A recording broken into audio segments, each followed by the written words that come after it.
I'm Shar Banerjee, and this is Books That Built Me. I'm an ex-executive turned to leadership coach specializing in people managers. My job is to get people out of that manager headspace and into their leadership growth space.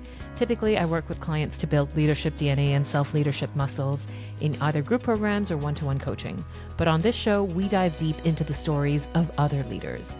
And it all starts with a book that they believe has fueled their passion, influenced their decisions, and now these book lessons are life lessons. Welcome to Books That Built Me. Today, I'm in conversation again with Josi Dumont about the Harry Potter series. If you tuned in to our previous episode, then you'll know that Josi and I are shameless Potterheads and leadership nerds. Let's dive into part 2 of this cross-section of the magical universe and leadership. So glad you could join us. Here we go.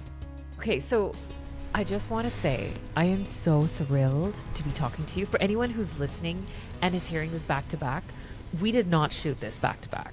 Like, the first episode was recorded and then we had a meaningful break of a week, right? Yeah, it was literally exactly a week. Felt like a year because I was so wanting to talk to you more. I was so excited for part 2 of this conversation. So I don't know about you, but I was on a different level after our first podcast recording. Same. Oh my gosh. I was literally like vibrating so hard afterwards. Right? I was just like, this was so amazing. I'm buzzing. This was so cool. Such a deep chat about something that you might be like, but it's a kid's book. But in the end, like, there's so many lessons in that. It's not just a kid's book. It's not a kid's book. I mean, yes, I was a child when I first picked it up. Yeah. Yes, I grew up with it. Yes, when Harry was growing up, I was growing up. Fine. Yes. I will admit to all of those things. But it is not a children's book. I so agree. It's not. It's so much more than that. Okay, so we left on a cliffhanger the last time about your tattoos. Oh. And I just, let's do it. I know about the one on your ribcage. Yeah. What's the other one that you want to share with us? So I have 2 other ones, but I will only share about one of them. So one you can kind of like see is here is like the snake. It's inspired by Harry Potter. Okay. But obviously it's not like the Death Eaters with the skull and everything, because that was a bit too dark for me.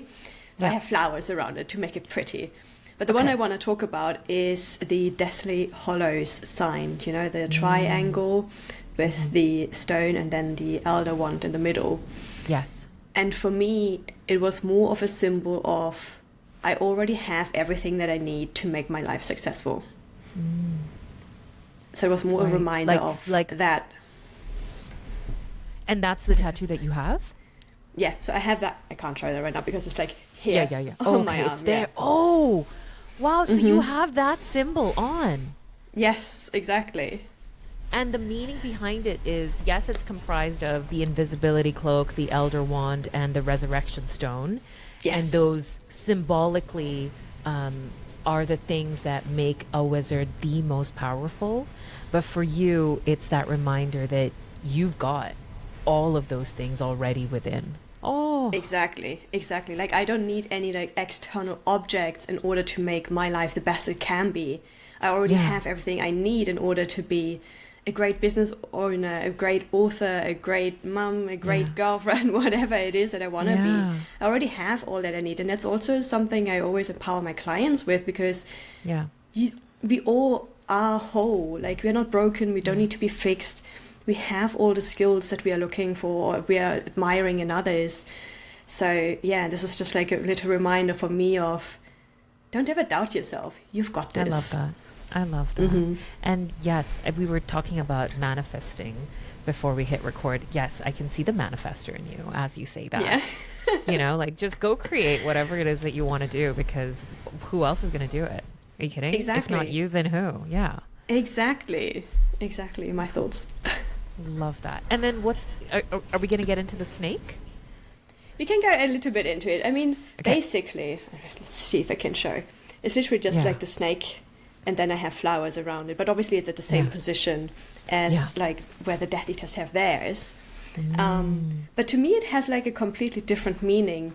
One is, sorry, my cat is in the background scratching. I hope that's okay. It's okay. She's like, she's welcome. I need attention. She's welcome. She might jump up.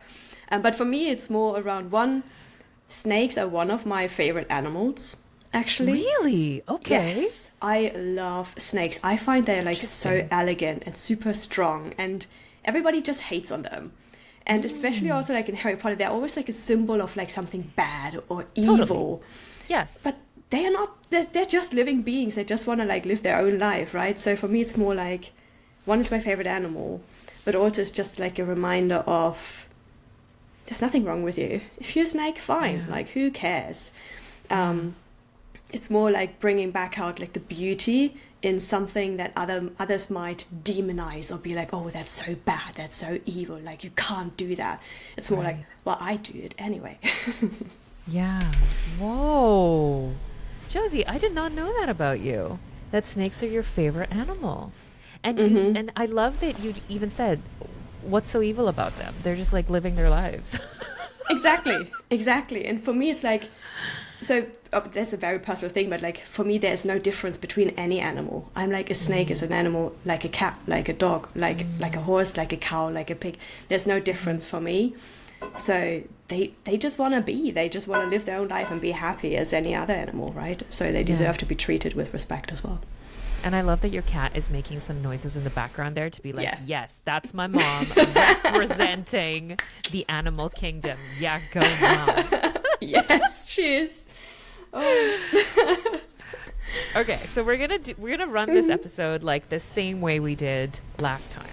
Some very interesting random questions that I have not thought about, and you and I are just gonna get into it. Are you ready? Yes, I can't wait. I'm so excited for these. Okay, great. So this one's pretty interesting. It's about the room of requirement.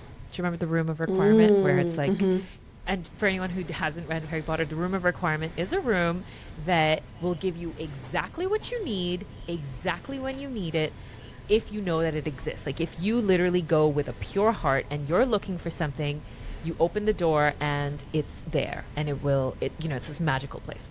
So the question is, what's the role of the room of requirement in the Muggle universe? So the room of requirement, again, is for you to find exactly what you need at a given moment. What do you think is the role of this space in the Muggle universe? I think so. In the Muggle universe, in our universe, right? In our world. Yeah, in our world. I would say it might not necessarily be like a space or a room, but rather it's the experiences we go through, because we always go through exactly those experiences that we need in order to move on, even if they are hard, even if it's challenges. So often we actually have to go through these challenges in order to learn the lessons that we need to have the success we want afterwards. Yeah. So that's for me what the room of requirement kind of like experiences. Means. Yeah. Exactly. For you, it's experiences. For me, I think what I came one that popped into my head right away, and then there was another one that was like, oh, what about me? The first one that popped into my head was people. Like, could the room of requirement be represented by people? Like the one conversation that you needed to have, or the one exchange with this random stranger that gave you exactly what you were looking for. I don't know if you've heard of this sentence, but there's so many people who will see something on Instagram or watch a reel or see a TikTok, and they'll say, that was exactly what I needed. I didn't know I needed it, but that was exactly the moment. So I'm thinking of people, and I'm thinking of, those moments within people. And then the second thought that popped into my head was like, could it be objects? Could your bed like rest and sleep and dreaming be a room of requirement? Yes. Could it be coffee? It definitely is coffee. 100%, it's definitely coffee. But Josie, what's coming to me is, if you were to hold a perspective that any object or every object has the potential of giving you exactly what you need in a moment, that's like ecstasy in life. It is. But it is really true. Like now that you're talking about it and I'm like thinking about it, I'm like, especially obviously nowadays with everything being connected, like your laptop, your phone, you have access to everything that you need. Yes. Most of the time for free. You can Google. That's true. Literally anything. Anything. Yes. Like it's almost impossible to not find an answer in Google. They might not be always right, but there's always something, and it can always like enlighten you or like broaden your expertise and teach you something. Yeah. So I'd say Google is a room of requirement. Google's the room of requirement. Yeah. It could be anything. It really could be anything. Yeah. You know, and I also think it's so empowering. Like if you then know, let's say you even walk into your bedroom or your house or whatever, but even if you had that perspective of this place is going to give me everything, exactly what I need when I need it, it I think also changes the way that you show up in a space. Because obviously in the wizarding world, the wanter did nothing else but want it, right? Yes. The wanter did nothing else but truly from their heart want it, and it showed up for them. They only just needed to know where to go. And then the desire was pure, and they you know, they had access to it. Didn't matter if you had bad intentions or good intentions. In the magical world, all you had to do was truly just want something. In the muggle world, I think there's got to be more, right? Because there's no magical universe that's kind of just doing it for you. Or maybe there is, actually. Side idea. Maybe that's actually a thing. But I do also think that, you know, humans and in this muggle world, there is a world where you kind of just really dream and long and wish. And then maybe there's a more concentrated version of dreaming, longing, and wishing, which is like the awakening of the wanter. That's deeper than just like a casual dream or a casual wish or, you know, something that's superficial. Like it goes deeper into the true wanting for something. And then maybe the universe does have your back in creating those opportunities for you. It does. And the thing is, something that I want to add on to that, it's not that that the room of requirement just gives you exactly what you want. It's also you taking the decision, making the choice of going into the room and then doing something with it. So it's not just like, for example, in the book number 5, right, where they are training for Dumbledore's army, they go into the room of requirements, but they just have the space in order to do what they really wanted to do. But they still had to put in the do. They still had to put in the work in order to get better, in order to train, in order to learn, right? And it's the same in the Muggle world, in our world. Yes, you can want something and wish for something, and then when it comes, you still have to make the choice to grab this opportunity and say yes to it, and then you also still have to put in the work to make it work. Yes. You know, I actually heard this beautiful thing. This is a side conversation, but I heard this beautiful thing about beginner's luck, where you've not played a game before and then you start playing with somebody and you win. And, you know, everyone's like, oh, it's beginner's luck. That's beginner's luck. And I've heard this beautiful thing about beginner's luck is just the universe giving you a quick win so that you keep going. And I thought that was such a beautiful way. Yeah, it's a beautiful way to phrase that. I was recently playing poker with some people, and there was one person at the table who had never played, and she won the first 3 rounds, and I remember just sharing with her, like, this is your sign that you got to keep playing. You know, this is like the sign from the universe that, you know, there's something here. Like, keep at it. Yeah, that is so true. And I feel like this is actually also an important lesson, for example, in entrepreneurship, right? Because very often you might have like some initial success, you sign new clients, but then it might ebb down. You might be in the J curve.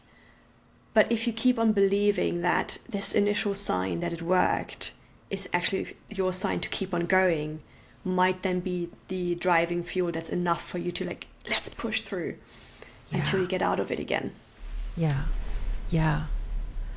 I wanted to also bring up another component of the room of requirement, which is so wildly insane if you think about it. The room of requirement that hides objects from everybody else. And that room is so massive. There's levels down. It's so far reaching. And the observation from Harry and his crew is that this room has been used by students for centuries. And it houses all sorts of random crap for so many students. And like, it was important to them enough that it required hiding. And then it was forgotten and therefore just left there. And it, you know, it still is in this space that is being protected. I want to explore the concept of a space like that, where you think something is so cherished within that you don't want to share with anybody, that you kind of want to hide away for a little bit. And then the concept of you put it away and then you forget about it. What do you think is represented there in the Muggle universe? Ooh, that's a good one. Because there's so much in the room of requirement. So for me, it's like almost, there's so many like secrets, so many small stories, memories that people have been putting in there. And then as if they deleted it almost. Yeah. But they couldn't delete it in a way of like healing to just let go and it's gone. It's almost as if they were still like attached to it because they had this keepsake they wanted to keep alive. It's not just like I'm throwing it away, I'm deleting it, or I'm burning it, and not destroying it. They keep it alive. So there's still a form of attachment to that. And I wonder if those things might be parts of them that might be like really hurtful, or maybe shameful, or painful. Or if it's also like really nice memories, kind of like the kiss between Ginny and Harry in the beginning, right? That might be one. I'm not too sure what it would be. One. It's a very interesting one. Yeah. You know what comes to me is I think of the human representation or the Muggle representation maybe of that are these, and you hit it so beautifully. You said it so beautifully. You said memories. Just yesterday, I was speaking to a friend that I made 25 years ago. Wow. 25 years ago. And in this conversation, we only had a very quick 30-minute conversation. But in this conversation, I was transported to when I was this really young girl in this uniform because she was a school friend and I had a uniform that I would wear. And instantly I had this image of me in a uniform and the giggles that we shared and how we were told off from talking too much in classroom. And, you're just like instantly brought back to this different version of you that, and I remember those days being, and I remember feeling like these were the most important days of my life. And you lock that memory and you put it away somewhere within that's not accessible anymore because you grow up, you meet more people, you do more things in your life. But access to those spaces, I don't know, there's something very cool about the gift of going there. Oh yes, 100%. It is literally those, it's like a keystone memory, isn't it? That sparks something within you, like that this feeling and takes you back. It's almost like rejuvenating as well. Because you're like, oh my gosh, thinking back to how I was then, maybe like even the dreams you had, the goals you had, as well as the reflection of the journey you have undertaken in those 25 years. I mean, more than dreams and goals, it's also fears and worries. Yes. I think that's also very interesting. Like the things you were worried about or that you thought were the end of the world. Hello, 25 like years being later. in detention because you didn't do your homework or something. Yeah, the silly things that you hold so valuable, you recognize that there are stories that you told yourself that have changed or have altered. They have. I like what you said about keystone memory. And do you know what a keystone is? It's that final brick. That holds everything together. That holds everything together. It's very powerful. When I looked up the definition of what a keystone is, I was like, oh my God. It's This actually is so really like meaningful. meaningful, right? Yeah, so meaningful. I'm wondering now, like, what is one of my keystone memories? But I feel like it's definitely the one when I was like 3 to 4 years old or something. And my mum's manager asked me what I want to be when I grow old, like when I'm Okay. older. And I was like, I want to be a boss. Nothing else. Well, I you're literally doing just it. said, You're exactly, doing it. exactly. So as I started my entrepreneurship like journey, right, I was like, hang on, I'm doing this. I'm actually doing, like, 3-year-old me would be like, she got it. That's so funny. You know what I wanted to be? Tell me. A cashier. Oh, fill me in. I'm intrigued. I'm intrigued. Honestly, I just thought that they had it so good. Maybe the stores we were going to inspired me to say that, because the people who were behind the cash register always had the best smile on their face. They were so happy to Yeah. see you. And I saw them as this intermediate space between being in a store where you can get anything that you want and happily making that transaction and putting it in bags, and there's an exchange of, when I was a kid, I'm like, I don't know where money comes from, it doesn't matter to me, but there's some form of exchange that happens, and then off you go. And I was just really fascinated by that role, the role that they play at the gateway. And maybe this is just a symbol for something bigger. But at the time, I thought it was I loved their energy. I loved the smile that they had on their face. I loved what they represented and what they did in the world. I love that. I will never ever think about cashiers the same way again. Like, Yeah. Yeah. And sometimes too, I mean, now that I'm older and I can see there's some people who just kind of treat it like a job and, they're not as smiley or whatever. But I oftentimes will think of this moment in a movie that I remember. This movie was called About Time, and the entire idea was this guy can travel back in time and redo a scene in his life that he was unsatisfied with. And so there was and so this was like, it was the guy in the relationship who could do this, and it happens only through the male side. So his father could do this as well, and his wife never knew. And so it's like the secret that stays only with the men. And so his father is passing away, and so his father tells him that the secret to figuring out what to do with this gift of yours is to live a day without going back in time and just live it like you normally would. Okay? And so, and it's giving me chills as I'm recalling this, because he's a lawyer and, he has tough moments in court, and he's in the subway and he's listening to music and everyone's disconnected. He goes and buys lunch, exchanges the money and eats his food. And it's very normal. Like, it's a very normal person's day. And then his father said, and now the secret is that you wake up in the morning and you redo that exact day, because, he can go back in time. Yeah. So he redoes that exact day with the confidence or with the clarity that he never will get the chance to redo that day. You get it? Because he has this gift of, I can redo any moment or any event. I can just go back and redo it. His dad says, what if you couldn't? What if this was your only shot? And instantly you can see he's got this different sort of energy. He drops off his kid and he lingers for 10 extra seconds and waves by like multiple times over to her. When he goes and buys his lunch, he looks at the cashier in her eye and he thanks her for the food, and he makes a little conversation, and she's smiling bigger because he's smiling bigger. In the subway, he no longer is just plugged in and not paying attention. He dances around a little bit. He makes other people smile, and they're so appreciative for those little human moments that make you feel like, we're not in it just to travel to get from destination point A to B. Like, you can have joy in these little moments of in between. Yeah.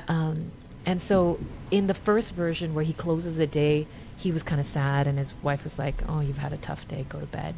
And in the redoing of this day in the bed, and he's recapping the day with his wife, he was like, I had a great day. It was an incredible day today. Oh, I love that so much. It's I literally love about this like movie. those. I need to watch it. I don't think I've watched it. About time.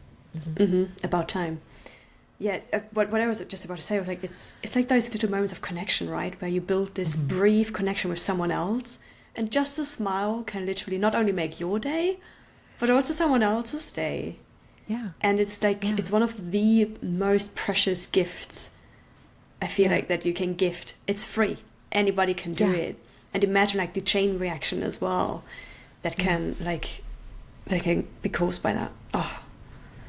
Okay, so we've definitely gone off track from the Harry Potter world, so let's bring it back. Just a little bit, yes. Let's bring it back. I mean, it's all connected. Like, that's what I love about this, is that it's all connected.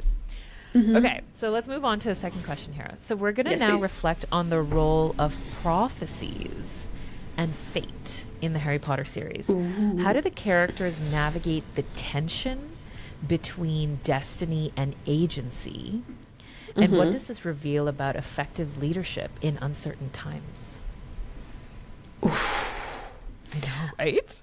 Yes, I have a very strong opinion about it. I feel like you can, how do you say, prophesize? Is that the right verb? Okay, prophesize. I feel like you can prophesize as much as you want. In the end, you hold your destiny in your own hands. I actually have a tattoo that says create your own reality. It's like a Viking rune. It's got nothing to do with Harry Potter, but that's what it means. So I do not believe that everything and anything is like predetermined. And even if someone would come from the future and it's like, this is your life now, this is what's happening, or this is how the trajectory of your life should go, I'd be like, well, let's see. If I don't want that, then I will do everything and anything that will still help me to live my best life the way I want, and that I am the happiest. And I feel like you do not have to like almost like succumb to the prophecy. Well, and was that actually represented in Harry Potter? Because no, luckily not. Let's go there, because that wasn't really what they were talking about. I don't feel like Harry had agency. Did he? No, he didn't. I feel like Dumbledore had. Okay. Yes. Yeah, because he obviously heard the prophecy, so he had in mind this plan for Harry to go through. And in the end, obviously with Snape's memories, you see some of those snippets where it all falls into place that it had to happen this way.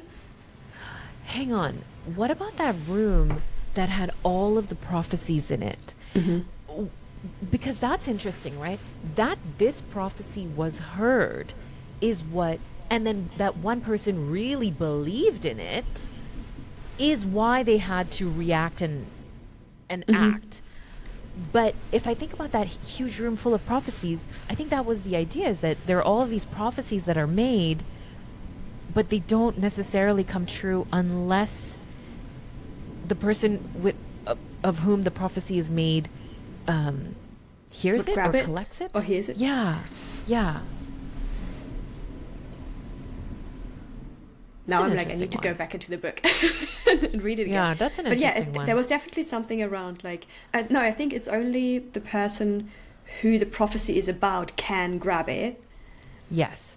But in the moment when it's been made or prophesized, anyone who was around the person who has made the prophecy, they can hear it, they know about it. And I think Dumbledore was with Professor Trelawney who made the prophecy, right? Yes. But only obviously Harry then could pick it up because it was about him. Yeah. And I think that it was made a big deal because a very powerful dark wizard made it a big deal. Yeah. So because he made it a big deal, it ended up being a big deal. And isn't that fascinating? Isn't that interesting? Yeah. So had it not happened in that way, let's say he didn't hear it, what would have happened? Exactly. If he wouldn't have made like a big deal out of the prophecy and be scared by it, and instead just lived his life, like obviously he was a dark wizard and everything, but what if he would have just lived his life how he wanted rather than being consumed by this potential He was consumed by it. future? Yes. He was consumed, but he was obsessed with it. He was so much obsessed with it that he literally changed all his plans around getting rid of Harry Potter later on. Yeah. But what if he wouldn't have done that? So taking out of the equation that he might be bad, like, what if he actually was maybe a good guy? Oh, that's interesting.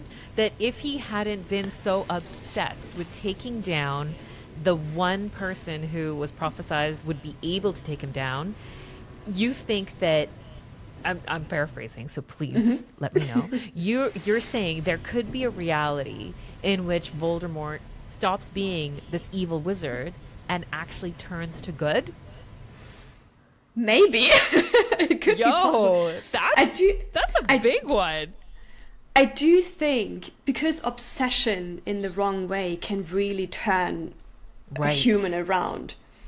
So that's why I'm like just curious, what if he wouldn't have been this obsessed with this negativity, with this fear, and rather would have focused on something else? I'm sure it might have been different. Would he actually have been able to? Because to Dumbledore's point, the one thing that Voldemort kept overlooking is love. Yeah.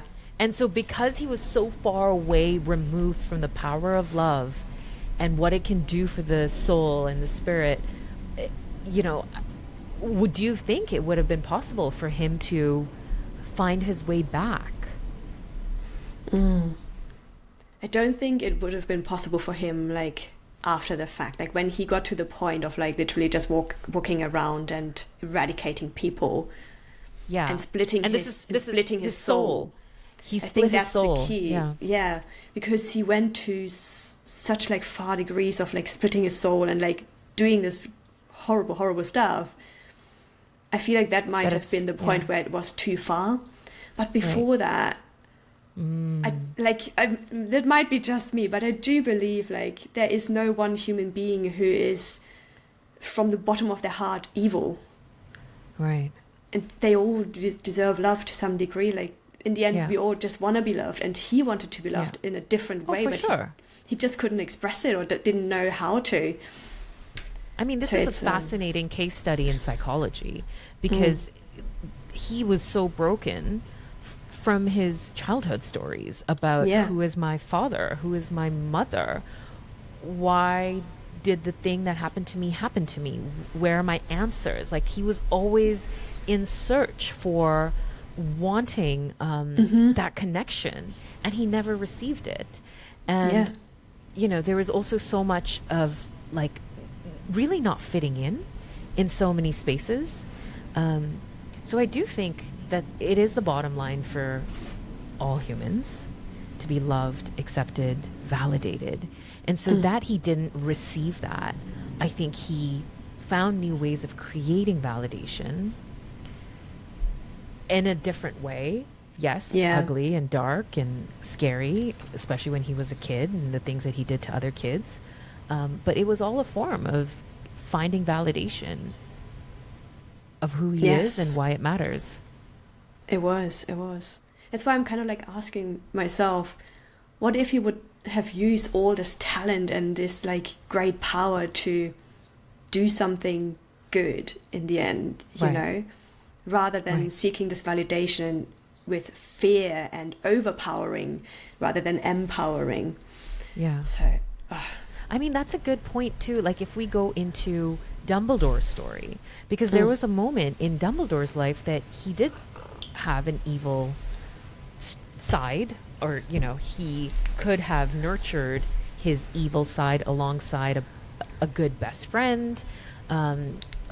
So I love that you're talking about this, because sorry, I just had a moment. It's all about choice, isn't it?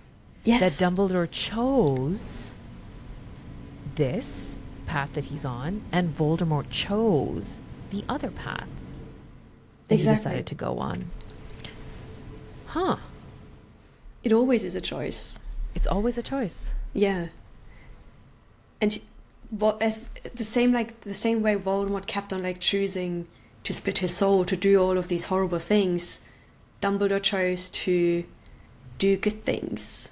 Yeah. And I'm sure he was still ridden by his past, like, devils as well. Like, he was suffering, obviously, like, for example, with the loss of his sister too. Yes. And, like, maybe also with a severed, like, relationship with his brother. Yes. but he still kept on believing into the good and kept on choosing to do good, same as Voldemort kept on choosing to do bad. Yeah. But in the end, it's always a choice. Yeah. And I think that we've answered the question beautifully, because I think that is the bottom line for effective leadership in uncertain times, is the recognition that there's always a choice at hand, a choice to go one way, a choice to go another, or a choice to do nothing. Because so often that is a conscious choice too. 100%. And I feel like what's important here too is, even if you maybe aren't like in a moment where you think you don't have a choice, or like this one thing is your only choice, it's not true. Yeah. And it just takes on maybe taking a different perspective, looking at it from a different angle. So you see, oh, hang on, there are other choices that I can make. It's not just this one and I have to do this. It's, what if I just try this one instead? Yeah. And you know, the other thing I just want to underscore here is the importance of belief. You know, I think that's the real variable here between destiny and agency, because that was the initial thinking, that, you know, if there's prophecies involved, how much choice do you really have? How much agency do you have versus if it's fated, you know, it's destined to be, so then that's how it's going to play out. And I think the underlying link here is the word of belief or faith. Because we landed on Voldemort believed it, so therefore he acted in so many ways. And, you know, he believed that it was Harry Potter, so therefore he went and attacked Harry Potter. Versus, you know, the little twist that got revealed, which was that it could have been Neville. Neville was the exact same profile as Harry. But because Voldemort believed in Harry Potter, he targeted him and all of that. And I think it goes back to even the initial thing that you were saying about, we all have agency in our lives. We get to choose and decide. But if somebody believes inherently that they are meant to do something, or that this is for them, and they feel like no matter what they do or think or however they act, it doesn't matter, I think that's the missing link, right? Like, you really also have to believe that you have agency. Yes. Like, there is so much power in having this self-belief, because this is what keeps you moving in the good way or in the bad way. Like, if you choose to go the route that's like fulfilling and your purpose, or if you choose to be obsessed with this prophecy that's like so consuming that you literally lose yourself. So I'm going to take back what I said about when I said Harry Potter did not have agency. I'm going to take that back, because Voldemort believed in the destiny and Harry believed in his own agency. He did. Yes. Right? Even after Dumbledore passed away. And it was just these three freaking kid wizards. Yes. You know? Like 16, 17 years old, traveling around. Children. Fighting dragons. And the most evil wizarding force known to, I don't know, the universe. They, you know, they believed in the power that they could do it. And I want to say too that Dumbledore's wild belief in them fed their own belief within. Yes, and that is so powerful, to have someone by your side, like, who just 100% believes in you and knows you can do it. And also the other part that you said, like, it was 3 kids, right? It was the power of the collective. It wasn't just Harry. It wasn't also just Harry, Hermione and Ron. It was all of the students at the school that at the end came together and united. The twins, yes. everybody played a role. Everybody, yes. And that's literally also one thing that I noted down of, like, the overall lessons of Harry Potter is the coming together, the power of the collective for this greater good, and to, like, empower another, help another, support another, having, like, this fostering environment where you can flourish in order to achieve this common goal of getting rid of the evil. Let's go into some of these leadership lessons, because I feel like I have a question as well, but I'm also curious about your overall reflections, because when we were ending the previous episode, I you know, you brought out Luna, who's such a key character in this whole novel. What are the things we haven't yet talked about that you're itching to say out loud? what I'm itching to say out loud is Fred and George and Yes. their unapologetic geniuses to create a joke shop. And they literally followed their passion, and they created a flourishing business out of their passion. They've done the market research. Obviously not always like to the advantage of the students they practiced on. But in the end, they had like such a promising and like really well done shop. It was one of the only shops when obviously Voldemort was like at the peak again of his like power, and they destroyed the whole of the alley. Their shop was still open. They persevered. They were like this kind of like almost like the beacon in this dark alley, and they were providing fun and laughter and smiles to people in their own way. And I just love how they did it, as well as the fact that they dropped out of school, because I feel like you can be a great leader, a great entrepreneur, even if you don't go the usual path. Obviously, there's great value in education, but thanks to the room of requirement / Google, you can learn everything and anything. Yes, the knowledge is out there. Right. So talking about Molly and Arthur, I would say, are the classic parents who've gone to school, got good grades, got a government job, a steady paycheck, which increasingly did not feel enough with the birth of every child that came into their house. But I would say that they really played the role of the quote unquote usual path. And there's this moment, I think it's in the 7th book, where when Molly finds out that they've started this shop, this joke shop, she says a sentence, which is, they will be murdered in their beds. Like, she is so shocked that her children do something that is so wildly different from anything that she would have pictured, that she goes to say and whispers with like her deepest fear comes out, which is they're going to be murdered in their beds. And I wanted to just talk about, what that is, to be born into the most usual path, and then to have this almost rebellious streak and this non-caring, because so much of what they did was like, I don't actually care about belonging. And you're right, it was so beautifully symbolized in the fact that they got brooms and flew off into the sunset when they felt like their magical education was no longer serving them. Like, that is the true definition of what it means to be rebels in this lifetime. Yes, and that's why I love them so much, because they broke out of this stigma that this is the only way and one way that you have to do it, because that's not true, right? So I just love what they did, and I love that they are such rebels, and I can resonate like so much with it. And I think it was Monday, I had a chat with someone, and she said every 5th generation is the generation to break a cycle, to break out of something, to rebel. Wait. Every 5th? Well, how does the math work on that? I don't know. I haven't Googled it. I was just like, really? Every 5th generation is the one who's like reshaping future generations to come?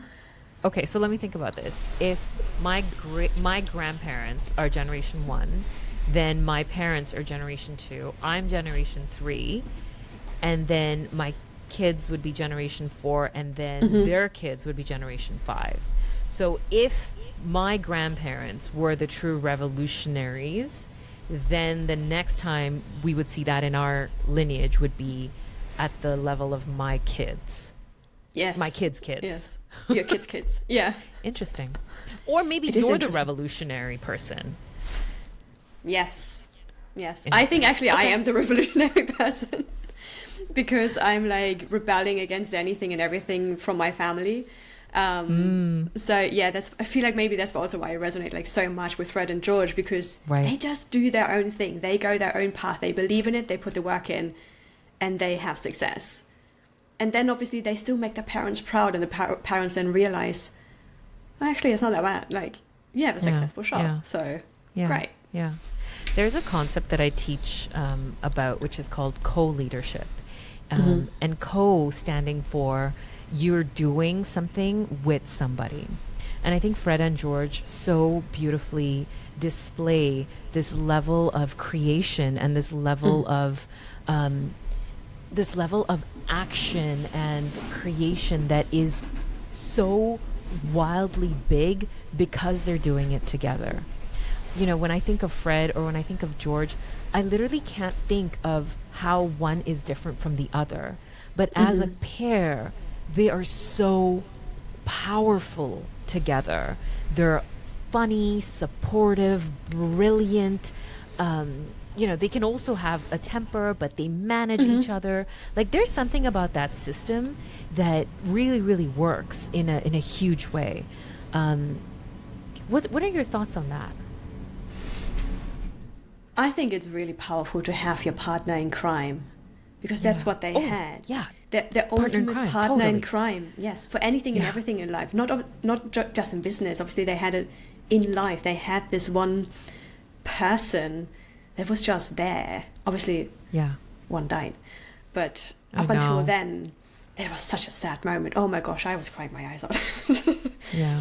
But until then, they were literally just this dream team of doing life together, to go through thick and thin together, supporting another. And it's just so beautiful. I love their dynamic. I absolutely love their dynamic. I actually love how they see life as not so serious. And maybe this is an extension of being rebellious, because I think the usual path, to quote you, the usual path is to take life so seriously and to hold on to it and like have this sense of attachment to absolutely everything, including life itself. Yeah. You know, to the point when I can't remember which of the twins lost an ear. And the first thing that came to him when he lost an ear was a joke. He was like, oh yeah, now you'll be able to tell us apart. Yeah, he was like, what did he say? Like, I look like a Swiss cheese now or something. I'm holy, yeah. Yeah, I'm holy. I'm holy. Like, out of all the jokes, it was that joke. But yeah, that's the thing. Like, you really bring it nicely to the point. They didn't take it that seriously. They just focus on having the joy and the fun in their life, even in those dark times, like the darkest times ever. They just bring back this laughter and joy. Yeah, they would rebel. They would like, no, we're not like succumbing to this. We are rebelling. We're standing up for this. Yeah. Yeah. Even when it was, I think their joke shop couldn't continue anymore, they found a radio station, right? A radio station where they would give good news to the people who are still rebelling. Isn't that nice? Like, they were literally the beacon of light. They were in all of this. In addition to Dobby, Fred and George. Favorite characters. Yeah. Favorite That's characters. why I wanted to talk about it. Like, I was like, Fred and George, hands up. They are brilliant. They literally are brilliant. Who else is on your list that you're itching to talk about? Or any other concepts or moments in the book? Well, the other person would be, it's hard. It's between Hermione and Snape. Oh, we didn't talk about Snape at all. And Snape is such... I feel like he's the embodiment of selflessness and deep, deep, pure love, obviously for Lily. And oh my gosh, like, I don't even know like where to begin with Snape, because he's like navigating this double life. He obviously was in love with Lily, and then he only went to the bad side, like Voldemort's side, because his relationship to Lily got severed and he fell into this dark hole, and that was the only place where he felt like he would belong. But then when she died, he was so broken that he switched sides and decided, no, I will take this as my chance to turn around and do something good again in her name. And that is just, oh my gosh, like, I feel like that takes like love for anything, like, to a whole different level. And then obviously just the phrase at the end, like, with always, it's just his whole life he kept on just loving her, and that's why he did what he did. I think that speaks to a level of purpose that is even hard to imagine, right? Like, imagine having a purpose that is so strong that you believe in so with every fiber of your being that you are forced to act differently than what your core believes in, but you do that because you know it's going to serve a purpose way down the line. You know, because he's had to pretend to do this work for 15, 16 years. Yes, Right, that's a however long time. It's a long time to pretend to be some way while internally your fire burns strong and the clarity is always there for you on why this matters and when do you get to show up. Because I would say the other point to this whole thing is that he killed Dumbledore too. And again, he did that because he had to maintain the outward facade. And there's this point in the book that even talks about like when wizards take another life, a version of their soul is altered forever. And he had to do that. He had to do that for the most brilliant, kindest magician out there. He had to do that in order to serve the inner story. Yeah, it's like bravery in a whole other dimension. Because so often in my life, I've heard, wow, that's brave. That's so brave. That's risky. That's brave. But those are moments of bravery. Like they're seconds of bravery. And this is decades of bravery. It is. That's why it's hard to imagine, actually. It's hard to imagine. And that's why I feel like I'm almost struggling to put it into words, but I find it so inspiring, like his dedication to the cause, his dedication to this love, his dedication to this purpose, and to ensure like the good side wins. It's just beautiful. And then also when he obviously shows his Patronus, right? Oh. And we all know like it's how's Lily. it called? It's Lily. Yeah. And it's just like my heart, my poor little heart. You know, part of me also feels I wish he fell in love again. Yes. You know, because this was his childhood love, and it was not reciprocated. It's not like they tried dating and then it didn't work out. He just longed for her from when they were kids, and he never moved on, actually, from that. Even after Lily found James and they started living their love story, he never moved on from that. And part of me always wonders, like, is that obsession? Is that, you know, like childhood love turned obsession that never could turn off, and then something really horrible happened, and so then he's locked in that moment forever? In an alternate reality, I wonder what his life would have been like if he got a second chance at love. Yes. There are I would always have loved spin-offs that we for could him. Yeah, Yes. right. But I would have loved it I would love to see a happy Snape. Can you imagine? Because he's such an effective professor. Yes, his ways were weird, again, because he had that outwardly, you know, version of him. But, you know, we get a glimpse into how brilliant he is because of that book. Remember his textbook? Yes. Where he wrote all of the notes, and he was creating spells, and he was, the potions book. And you get a sense of how brilliant this human being, he's not, how brilliant this wizard, how brilliant he is. Yes. But that version of him had to stay the way it had to just kind of be locked and frozen in time because he had to serve this other purpose. Yeah, I wonder what life would be like if Snape was not, oily haired, if he was cool and he had like the cool hairstyle, and he was, potions was actually like the class that everybody was looking forward to because he was the fun guy. Because he was like so great at it. Like, imagine if he would have truly tapped into his zone of genius.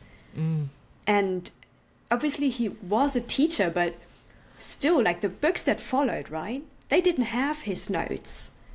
Yeah. It was just this one book. So he never followed up on his zone of genius. Yes. But imagine if he would. He could have revolutionized potions. He could have made life for so many people so much easier if he would have listened to that call. But obviously because of that other purpose, he ignored it.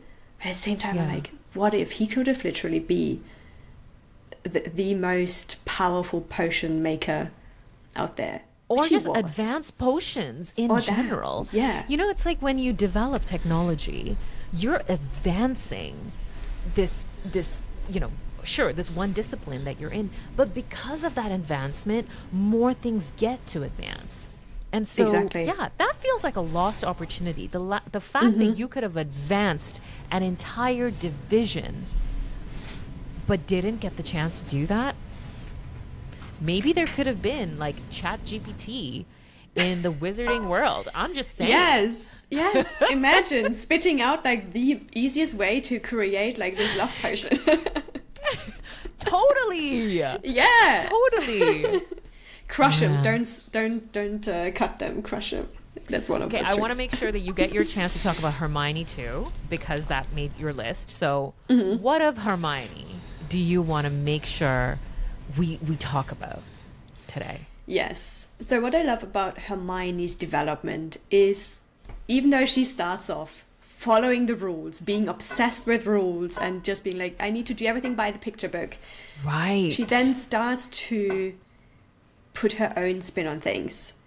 She starts to rebel a little bit. She starts to explore outside of just rules and books and creates her own thing. So SPEW, for example, when she stands up for the elves, so she has a huge sense for justice.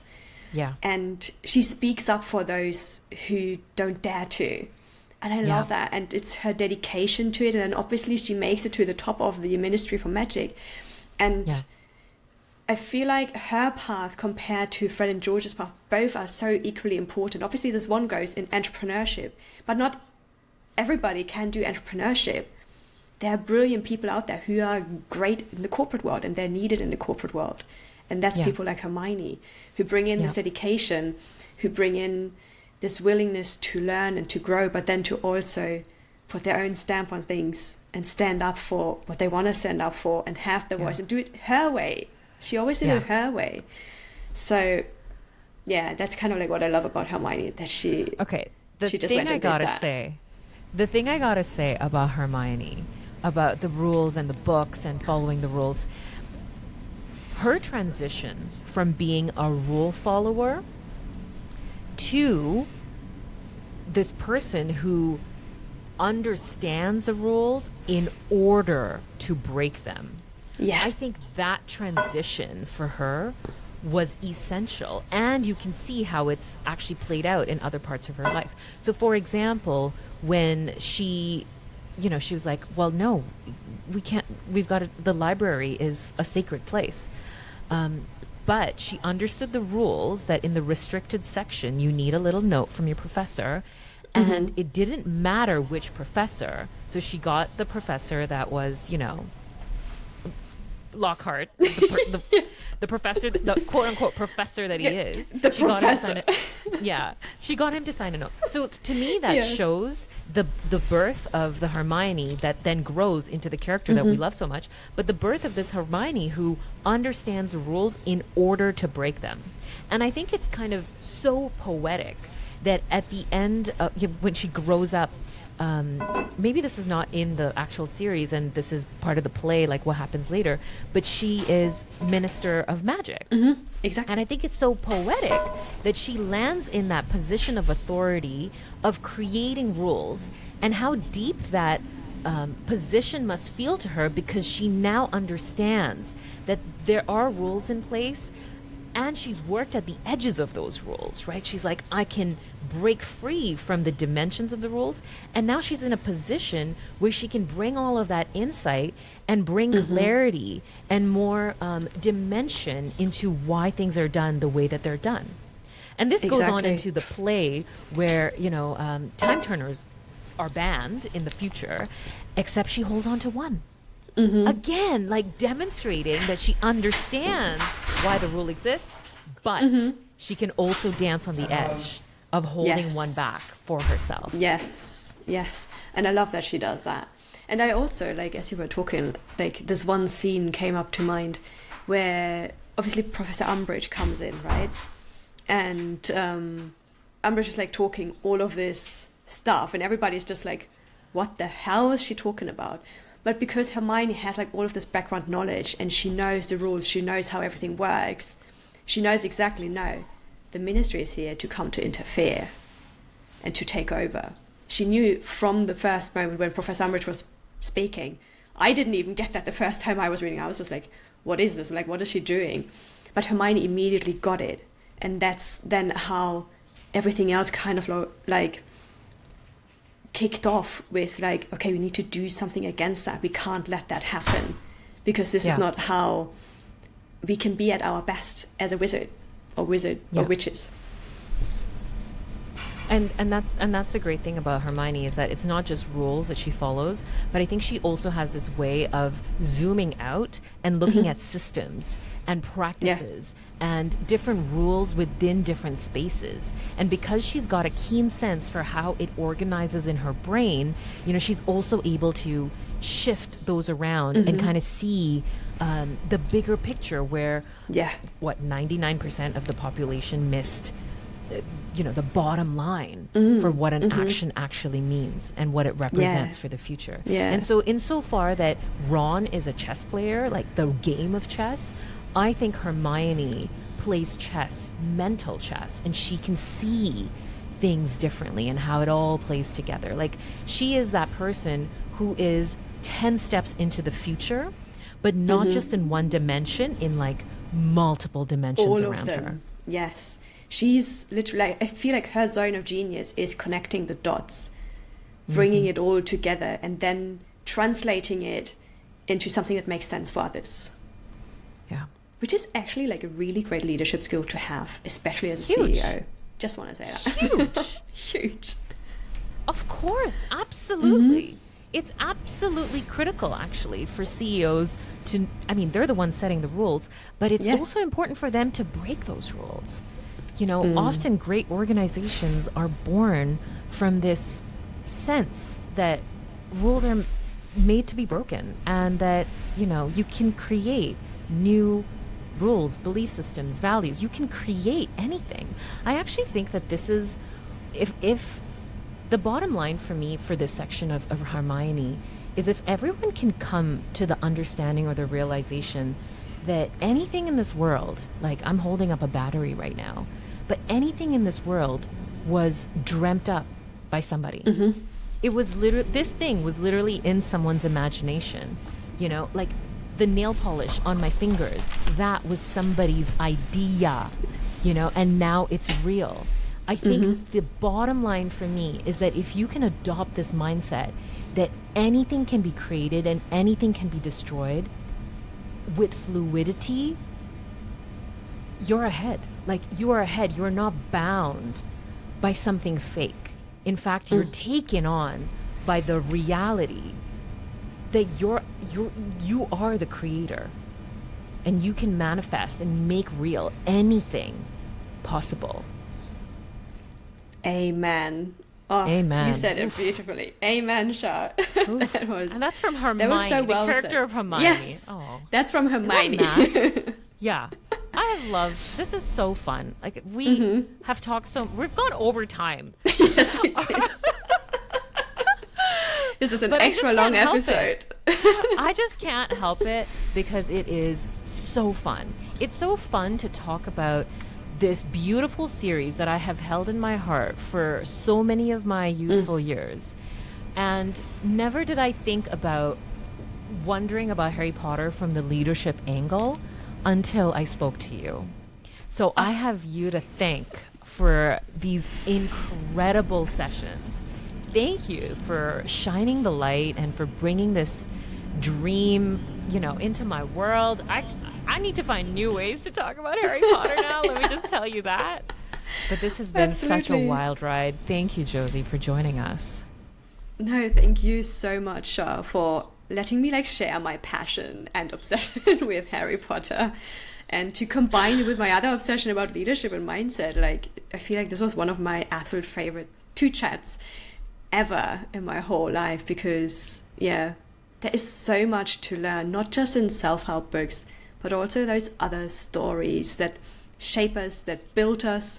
So yeah, no, thank you so much for allowing me into the space and to just like share from the bottom of my heart about this topic. Are you kidding? You're so welcome. Let's do it again. You know, yes, maybe we please. can twist the story or figure out a new angle, but this is the start of something amazing. I just feel it. Same. I can't wait. I'm already excited. Okay. Thank you. And that's it for this episode of Books That Built Me. If you've enjoyed this episode, please take a moment to leave us a review. It really helps support what we're doing. Thanks for listening, and you can always find me on my LinkedIn at Shar Banerjee. If you're dealing with a leadership challenge, then I would love to hear from you and have you join our community. And of course, I will talk to you next Tuesday on a brand new episode of Books That Built Me.